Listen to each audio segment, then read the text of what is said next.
নমস্কার বন্ধুরা, পাঁচমিশালি রান্নাঘরে আপনাদের সকলকে স্বাগত। আজকে বানিয়ে দেখাবো প্রন বলস। এই রেসিপিটা খেতে দারুণ হয় আর খুব সহজেই বানিয়ে নেওয়া যায়। খেতেও ভীষণ ভালো লাগে, সন্ধ্যার সময় স্ন্যাক্স হিসেবে খাওয়া যেতে পারে। রেসিপিটা দেখে ভালো লাগলে অবশ্যই লাইক শেয়ার করবেন আর কমেন্ট করে জানাতে ভুলবেন না আপনাদের কেমন লাগলো। আর অবশ্যই চ্যানেলটিকে সাবস্ক্রাইব করে পাশে থাকবেন। পাশে থাকা বেল আইকনটি ক্লিক করে নেবেন নতুন নতুন রান্নার আপডেট সবার আগে পাওয়ার জন্য। এখন বানিয়ে দেখাচ্ছি প্রন বলসের রেসিপি। প্রন বল বানাবো, তো এর জন্য নিয়েছি চিংড়ি মাছ। মাছগুলো একটু বড় সাইজের মাছ, মাথা বাদ দিয়ে ভালো করে পরিষ্কার করে নিয়েছি আর লেজের দিকের অংশটা এইভাবে রেখে দিয়েছি। নিয়েছি একটা আলু সিদ্ধ, গোটা আলু সিদ্ধ করে রেখেছি, খোসা ছাড়িয়ে রেখেছি। আর নিয়েছি গাজর কুচি, ছোট বাটির 1 বাটি।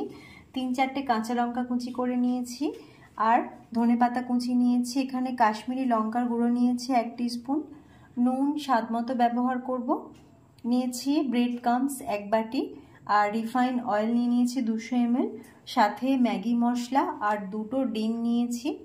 প্রথমেই একটা বাটির মধ্যে সিদ্ধ আলুটা হাতে করে একটু ভেঙে নিতে হবে আর এর মধ্যে মিশিয়ে দেব গাজর কুচি, কাঁচা লঙ্কা কুচি আর ধনেপাতা কুচি।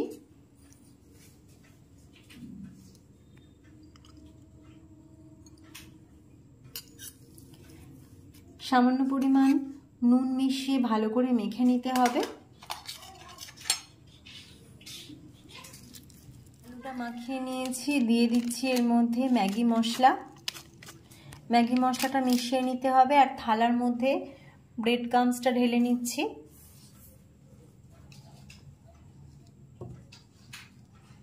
কাশ্মীরি লঙ্কার গুঁড়োটা ব্রেড ক্রাম্বসের মধ্যে মিশিয়ে নিলাম, সাথে একটু নুন মিশিয়ে নিতে হবে।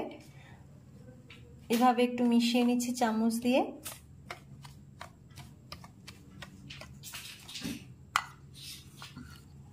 এবার আলাদা আর একটা বাটির মধ্যে আমি 2টো ডিম দিয়ে ভেঙে নিচ্ছি।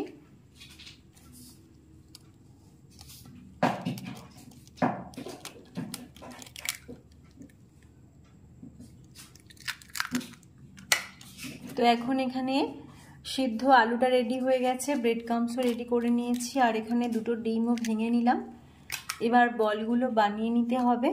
ডিমের মধ্যেও অল্প পরিমাণ নুন মিশিয়ে একটু এভাবে ফেটিয়ে নিচ্ছি।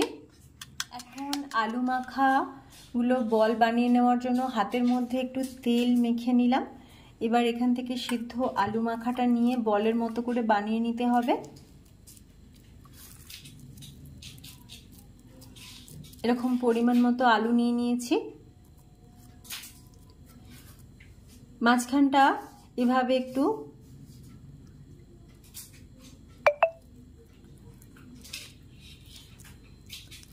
বলটাকে ঠিক এইভাবে বানিয়ে নিলাম। মাঝখানটা এভাবে একটু ফাঁকা করে চিংড়ি মাছটা এর মধ্যে দিয়ে দিলাম। বলটা বানিয়ে নিয়েছি, লেজের দিকের অংশটা বেরিয়ে থাকবে। এবার আমি ভালো করে ব্রেড ক্রাম্বস মাখিয়ে নেব। প্রথমে একটা ব্রেড ক্রাম্বসের কোট করে নেওয়ার পর ডিমের মধ্যে দিয়ে, ডিমের গোলার মধ্যে দিয়ে আবার ব্রেড ক্রাম্বস লাগাতে হবে। তো একটু ভালো করে আমি একটাই বল বানিয়ে দেখাচ্ছি। ব্রেড ক্রাম্বস লাগিয়ে নেওয়ার পর ডিমের গোলার মধ্যে দিয়ে আবার এখান থেকে তুলে আমি আবার ব্রেড ক্রাম্বসের মধ্যে দিয়ে ভালো করে ব্রেড ক্রাম্বস লাগিয়ে নেব। এইভাবে বলটা প্রথমে তৈরি করে নিতে হবে।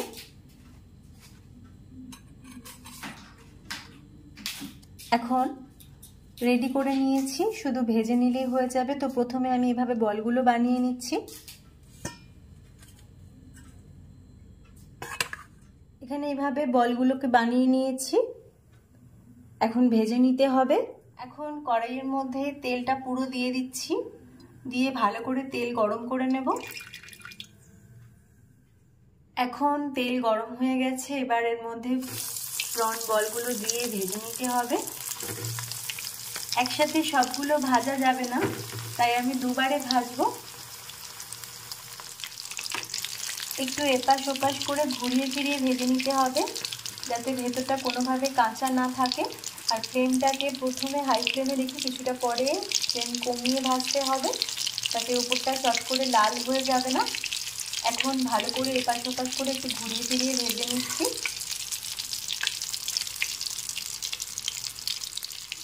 এখন প্রন বলগুলো ভেজে তুলেছি, একদম মুচমুচে করে লাল লাল করে ভেজে নিয়েছি।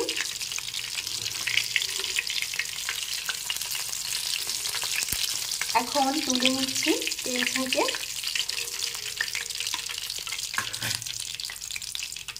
আর বাকি বলগুলোকেও একইভাবে ভেজে নিতে হবে।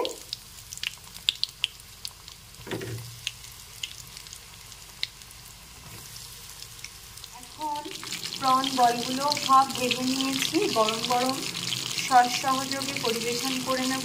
তো আপনারা এভাবে বানিয়ে নিতে পারেন।